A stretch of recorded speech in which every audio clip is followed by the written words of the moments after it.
સામખિયારી માળિયા highway પર ગુંડાગર્દી કરતા 2 ઇસમો ઝડપાયા।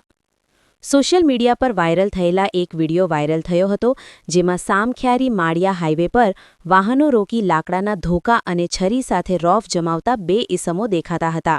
તેઓ વિરુદ્ધ લાકડિયા પોલીસે કાયદેસર કાર્યવાહી કરી છે। નાયબ પોલીસ અધિક્ષક સાગર સાબડાની સૂચના મુજબ કાર્યવાહી હાથ ધરાઈ હતી।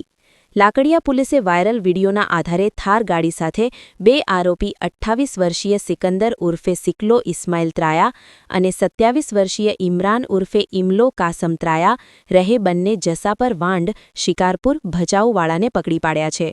તેમની પાસેથી મહિન્દ્રા થાર ગાડી, એક છરી અને એક લાકડાનો ધોકો જપ્ત કરવામાં આવ્યો છે। બંને આરોપીઓ સામે કાયદેસર કાર્યવાહી હાથ ધરવામાં આવી છે। આ કાર્યવાહી લાકડિયા પોલીસ સ્ટેશનના પોલીસ ઇન્સ્પેક્ટર જે.એમ. જાડેજા તથા પોલીસ સ્ટાફ દ્વારા કરવામાં આવી છે। અહેવાલ પ્રતિનિધિ અલ્પેશ પ્રજાપતિ ભચાઉ દ્વારા। પરના સચોટ અને ધારદાર સમાચાર નિહાળવા અમારા digital platform news channel Kutch કાનૂન અને ક્રાઇમ ન્યૂઝને સબસ્ક્રાઇબ અને લાઇક કરો।